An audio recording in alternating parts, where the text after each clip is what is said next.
सिद्धाणं नमो आयर्याणं नमो वज्रायाणं नमो लोये सभ्यसाहुणं। पंच परमेष्ठी भगवान की जय। अनंत अनंत सिद्ध परमेष्ठी भगवान की जय। 1008 देवादेव आदिनाथ भगवान की जय। आचार्य भगवान रवि सेन स्वामी की जय। आचार्य भगवान विद्यासागर जी महाराज की जय। आचार्य भगवान विशुद्ध सागर जी महाराज की जय।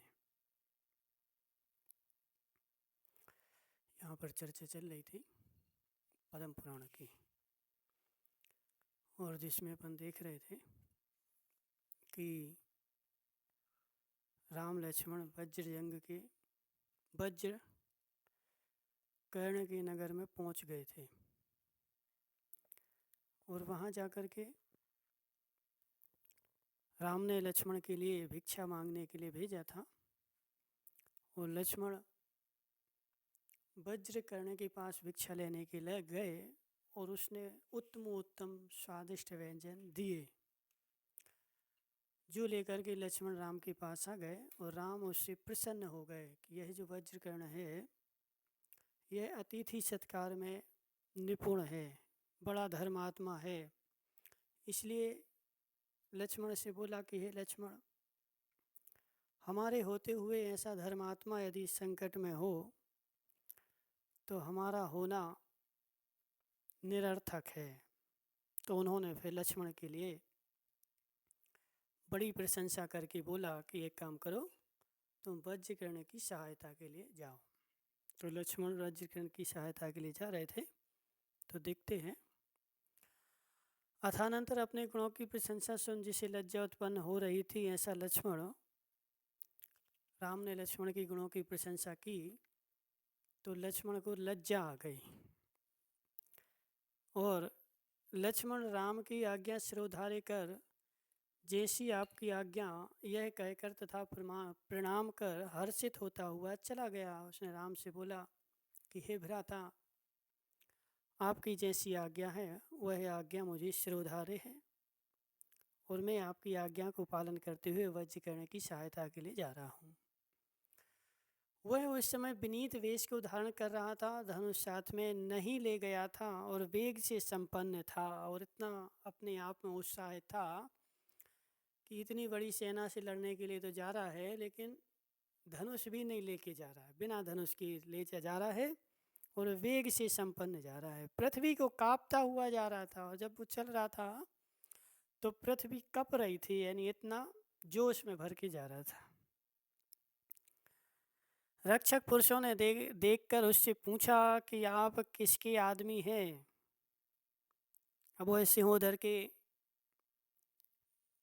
खेमे में चला गया, तो वहाँ लोगों ने उससे पूछा कि तुम किसके आदमी हो और काय के लिए आए हो। मैं राजा भरत का आदमी हूँ और दूत के कार्य से आया हूँ। मैं जो हूँ राजा भरत का आदमी हूँ, और यहाँ क्यों आया हूँ तो दूत का कार्य करने के लिए आया हूँ, राजा सिंहोदर को समझाने। क्रम से बड़ी छावनी को उल्लंघ कर वह राजा के निवास स्थान में पहुंचा, और द्वारपालों के द्वारा खबर देकर राजा सिंहोदर की सभा में प्रविष्ट हुआ। उसने वहाँ सिंहोदर को खबर भेज दी कि राजा भरत का दूत आया है और वह आपसे कुछ कहना चाहता है। तो सिंहोदर ने लक्ष्मण के लिए बुलवा लिया। अब देखो, क्रम से बहुत बड़ी छावनी को उल्लंघ कर वह राजा के पास प्रविष्ट हुआ। वहाँ जाकर राजा को तृण के समान तुच्छ समझते हुए उसने स्पष्ट शब्दों में इस प्रकार कहा कि हे सिंहोदर। अब चूंकि दूत थोड़ी था, वो तो राजा था, लक्ष्मण है, तो वह सिंहोदर को तो क्या समझ रहा है, तृण के समान तुच्छ समझ रहा है। और तृण के समान तुच्छ समझते हुए उसने सिंहोदर से कहा कि हे सिंहोदर, तू मुझे बड़े भाई का संदेश वाहक समझ। उत्तम गुणों को धारण करने वाले राजा भरत आपको इस प्रकार आज्ञा देते हैं कि इस निष्कारण वैर से क्या लाभ है। हे सिंहोदर, आपको राजा भरत ने आज्ञा दी है कि वज्र करने से तू निष्कारण वैर क्यों धर रहा है, और इससे कोई तुझे लाभ होने वाला नहीं है।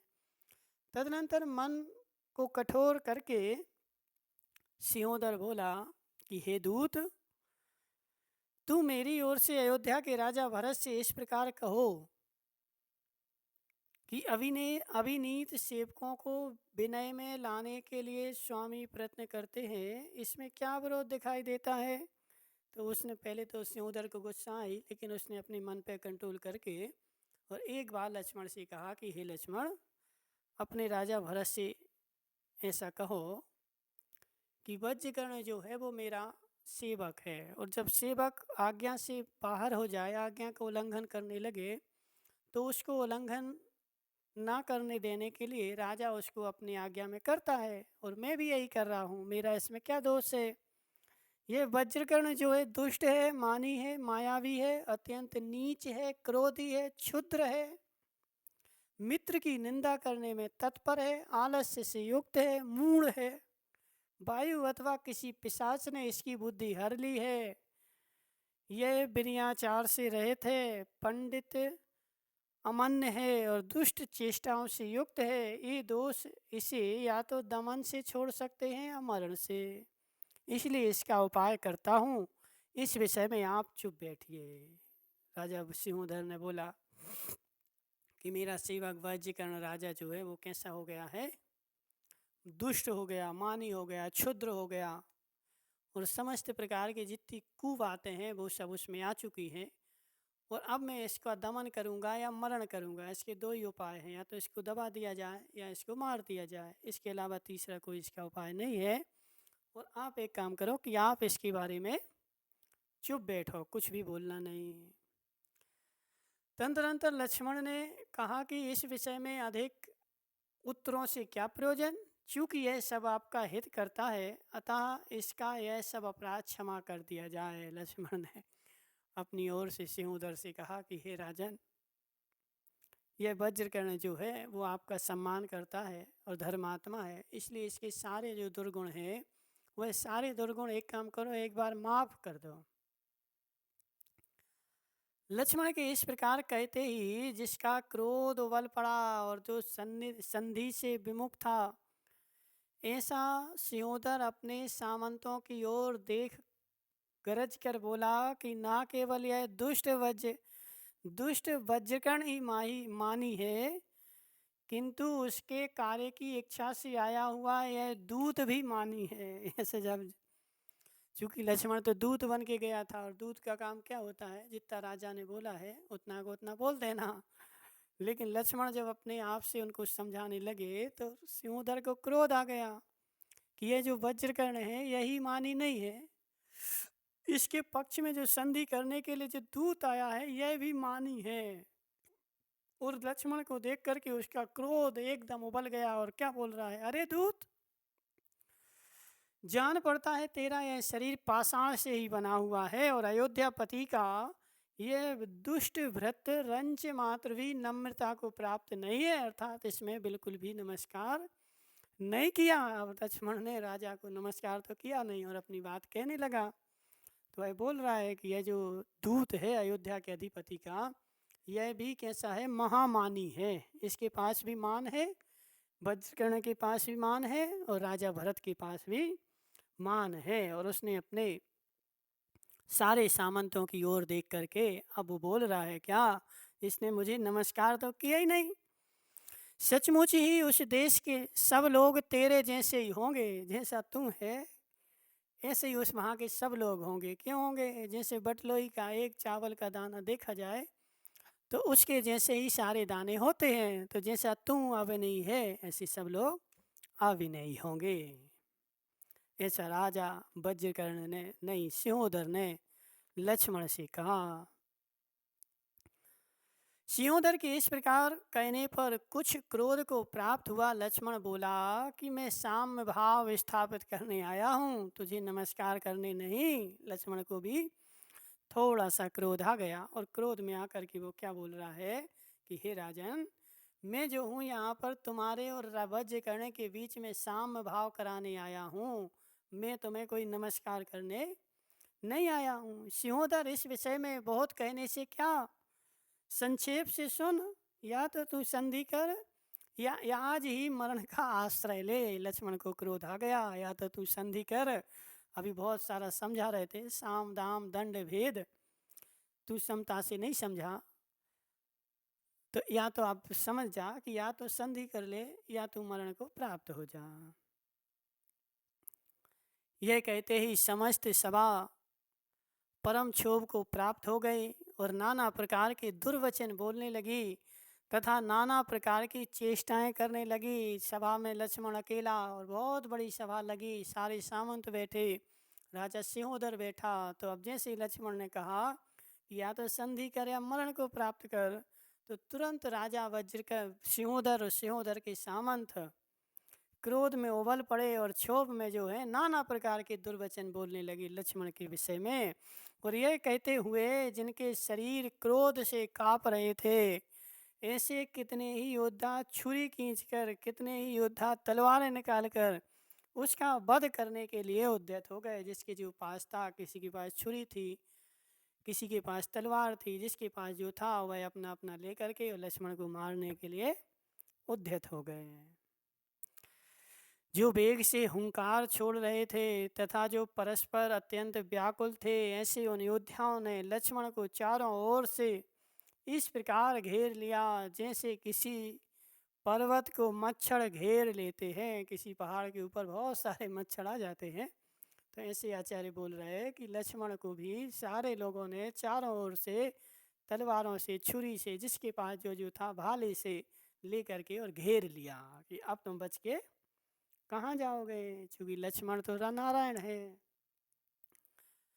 शीघ्रता से कार्य करने में निपुण धीर भी लक्ष्मण ने जो पास में नहीं आ पाए थे, ऐसे उन योद्धाओं को चरणों की चपेट से बहबल कर एक साथ दूर फेंक दिया। जैसे टीवी में देखते हैं कि हीरो एक मारता है और बहुत सारे लोग मर जाते हैं, तो ऐसे लक्ष्मण ने भी क्या किया कि जब तक वो पास में आ रहे थे छुरी मुरी लेकर के, और दूर से उसने अपनी पैर की चपेट से बहुत सारे योद्धाओं को दूर फेंक दिया।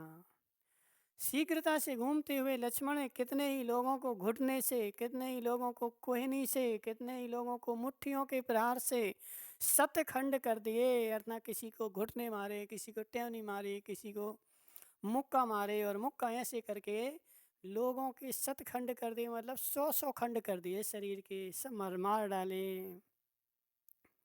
अर्थात एक एक के 100 टुकड़े कर दिए।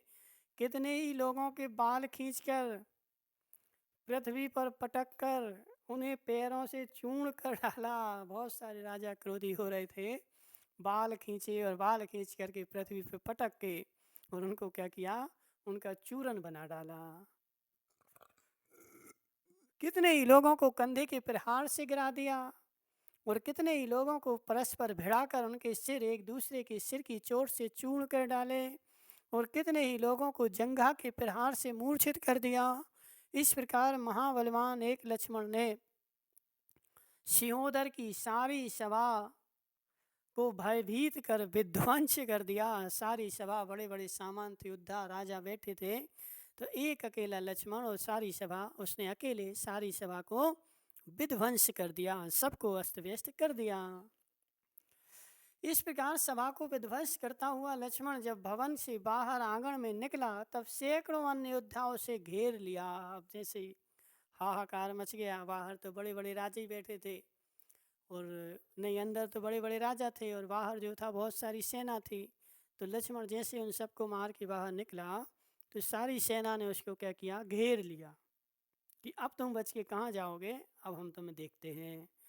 तदनंतर युद्ध के लिए तैयार खड़े हुए सामंत हाथी, घोड़े, रथों के द्वारा उत्पन्न परस्पर की धक्का मुक्की से बहुत भारी आकुलता उत्पन्न हो गई। अब एक दूसरे में अफरा तफरी मच गई और धक्का दे दे करके वो देख रहे कि कौन है ऐसा जिसने सारे सामंतों को मारा है, अब मैं उसको देखता हूँ। तो ऐसे हाथी लेकर, घोड़ा लेकर सब के सब लक्ष्मण की ओर दौड़े और हाथों में नाना प्रकार के अस्त्र धारण करने वाले उन सामंतों के साथ वीर लक्ष्मण ऐसी चेष्टा करने लगा जैसे कि श्रृंगालों के साथ सिंह करता है। बहुत सारे श्रृंगाल आ जाएं और अकेला सिंह, तो श्रृंगालों के साथ जैसे सिंह चेष्टा करता है, ऐसे लक्ष्मण उन राजाओं के साथ चेष्टा कर रहा है। तदनंतर वर्षा ऋतु के मेघ के समान आकार को धारण करने वाले हाथी पर सवार होकर सिंहोदर स्वयं लक्ष्मण को रोकने के लिए उद्यत हुआ। सिंहोदर जो था स्वयं हाथी पर सवार हो गया और लक्ष्मण को रोकने के लिए उसके सामने आ गया कि मैं इससे लड़ूंगा। जो सामंत पहले दूर भाग गए थे वे सिंहोदर के रणांगण में आते ही कुछ कुछ धैर्य धारण कर फिर से वापस आ गए। बहुत सारे योद्धा दूर भाग गए थे लक्ष्मण से डर करके, लेकिन जैसे ही सिंहोदर सामने आया तो वह वापस आ गए हैं। जिस प्रकार मेघों के झुंड चंद्रमा को घेरते हैं उसी प्रकार उन सामंतों ने लक्ष्मण को घेरा, परंतु जिस प्रकार तीव्र वायु रुई के ढेर को उड़ा देती है उसी प्रकार उसने उन सामंतों को उड़ा दिया, दूर भगा दिया। अब यहाँ पे क्या बता रहे, लक्ष्मण की शक्ति बता रहे हर प्रकार से। आचार्य ने पहले बोला कि लक्ष्मण को कैसे घेर लिया, तो जैसे कोई मच्छर पर्वतों को घेर लेते। अब यहाँ पे क्या बोल रहे हैं कि जैसे कोई मेघ चंद्रमा को घेर लेते हैं, यानी लक्ष्मण जो है महान शक्तिशाली है। और यहाँ पे फिर से लक्ष्मण के लिए सिंहोदर की सेना ने फिर से घेर लिया, लेकिन लक्ष्मण उनको कैसे भगा रहा है, जैसे हवा का एक झोंका सारे बादलों को भगा देता है, ऐसे अकेला लक्ष्मण सारी सेना पर कैसे भारी पड़ रहा है।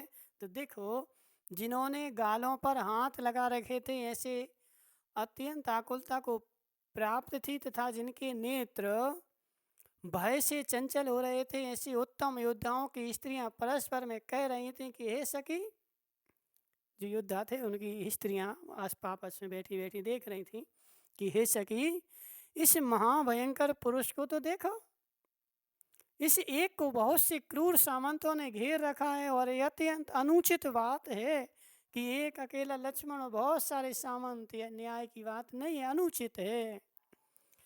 उन्हीं में कुछ स्त्रियां इस प्रकार कह रही थी कि यद्यपि यह अकेला है फिर भी इसे कौन परिभूत कर सकता है। हे स्त्री, हे सखी, भले जी अकेला हो लेकिन इसको कोई परिभूत करने में समर्थ नहीं है। देखो, इसने अनेक योद्धाओं को चपेट कर बेहवल कर दिया।